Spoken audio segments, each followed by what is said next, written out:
السلام علیکم ناظرین، آپ کا میزبان محمد شفقت عادری پروگرام آج کی بعض کا حاضر خدمت ہے۔ ناظرین کرام، بصرہ میں ایک بزرگ مسکی کے نام سے مشہور تھے۔ مسک عربی زبان میں مشک کو کہتے ہیں، لہذا مسکی کے معنی ہوا مشکبار، یعنی مشک کی خوشبو میں بسا ہوا۔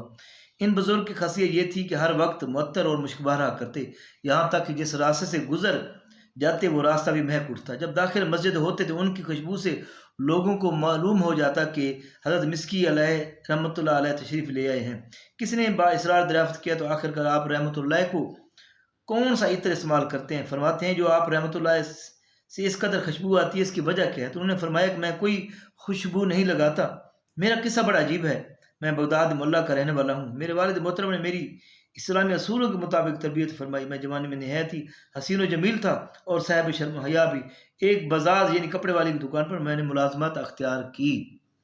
ایک روز ایک بڑھیا آئی اور اس نے کچھ قیمتی کپڑے نکلوائے، پھر صاحب دکان سے کہا کہ ان کپڑوں کو میں اپنے ساتھ گھر لے جانا چاہتی ہوں، اس نوجوان کو میرے ساتھ بھیج دیجیے، جو پسند آئیں گے وہ رکھ لیں گے، اور پھر ان کی قیمت اور بقیہ کپڑے اس نوجوان کے ہاتھ بھجوا دیں گے۔ چنانچہ مالک کی دکان کے کہنے پر بڑھیا کے ساتھ وہ ہو لیا۔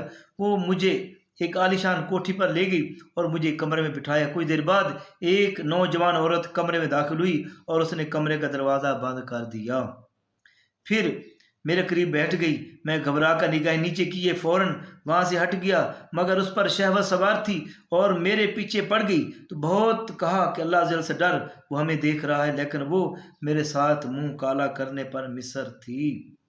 میرے ذہن میں اس گناہ سے بچنے کی ایک تجویز آئی، لہذا اس سے میں نے کہا کہ میں بیت الخلاء میں جانا چاہتا ہوں۔ اس نے اجازت دے دی۔ میں نے بیت الخلاء میں جا کر دل مضبوط کر کے وہاں کی نجاست اپنے ہاتھ، منہ اور کپڑ پر مل لی۔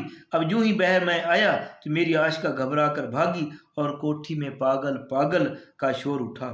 میں نے وہاں سے بھاگ کر ایک باغ میں پناہ لی، وہاں جا کر غسل کیا اور کپڑے پاک کیے۔